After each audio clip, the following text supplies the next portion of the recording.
কোন গুনাহে আল্লাহ বান্দার দিক থেকে মুখ ফিরিয়ে নেন। এই বিষয়ে প্রসিদ্ধ একটা হাদিস আছে, নবী সাল্লাল্লাহু আলাইহি ওয়াসাল্লাম বলেছেন, তিন ব্যক্তি এমন আছেন যাদের সাথে কিয়ামতের দিন আল্লাহ কথা বলবেন না, তাদেরকে আল্লাহ তাআলা পবিত্র করবেন না।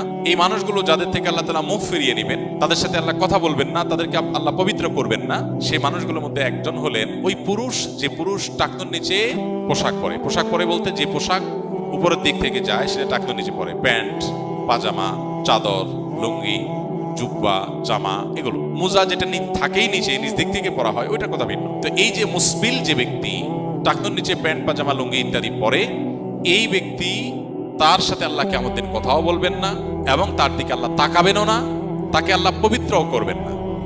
এই তিনটা ভয়াবহতা এই ব্যক্তির জন্য আছে, যে ব্যক্তি টাকনুর নিচে প্যান্ট, পাজামা, লুঙ্গি পরে। আমাদের দেশে অনেকে আছেন মসজিদে নামাজ পড়তে আসলে তখন প্যান্ট ভাঁজ করে। অনেক মসজিদে মুয়াজ্জিনরা মাইকে বলেনও যে টাকনুর নিচে যাদের প্যান্ট আছে প্যান্টগুলো উঠায় নেন। দুই নম্বর হলেন ওই ব্যক্তি, যে ব্যক্তি কাউকে দান করে খোঁটা দেয়, অথবা যাকে দান করেছেন তাকে নানার কথা দিয়ে কষ্ট দেয়। দান করেছেন, আল্লাহর কাছে আশা করবেন এর বিনিময়।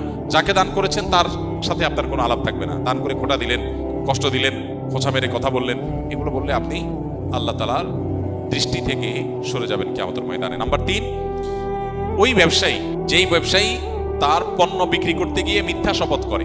এখন তো ঘরে ঘরে ভাই আল্লাহর কিনা, এটা কিনা পড়ছে এত, ভাই কিনতেও পারে না এত টাকা দিয়া, এটা মিথ্যা কথা। তো এই ব্যবসায়ী যে তার পণ্য বিক্রি করার প্রয়োজনে মিথ্যা শপথ করে ক্রেতাদের সাথে, কাস্টমারের সাথে, তার দিকে আল্লাহ তাকাবেন না, তাকে পবিত্র করবেন না এবং কিয়ামতের দিন আল্লাহ রাব্বুল আলামিন তার সাথে কথাও বলবেন না। আল্লাহ আমাদেরকে এই সমস্ত বদগুণ, খারাপ গুণ থেকে, চরিত্র থেকে হেফাজত করার তৌফিক দান।